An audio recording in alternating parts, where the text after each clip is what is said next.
We always understand our relationship in relation to home.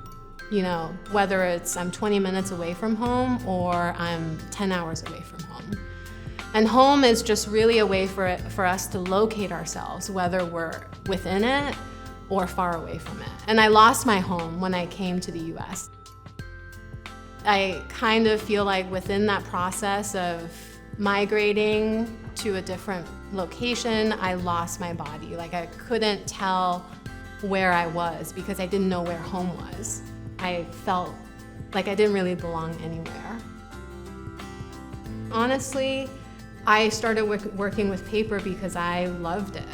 Sometimes you encounter something and you feel it inside of you. I loved the way that this activity brought me back inside of myself and centered my body. And it feels like coming home a little bit. All of my work sort of repurposes materials, like repurposed paper, discarded construction paper, and I use that to make sheets of paper that kind of operate somewhere between painting and textiles a little bit. It's important to me that I begin all of my work before the sun rises. I wake up in the dark, I arrive to an outdoor site, whether that's on the edge of a forest or in a parking lot in the middle of a city, and I sort of continuously move around this large rectangular frame, and as I'm walking and encircling this frame, I'm pouring a mixture of water and pulverized materials into it. And the paper is really built up one layer at a time.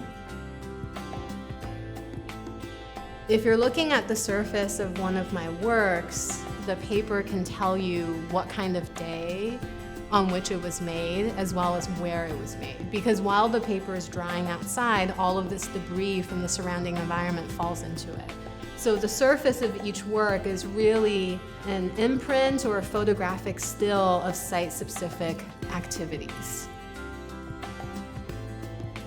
Water is such a huge component of papermaking, but it has to be totally absent from the materials in order for it to be what it is.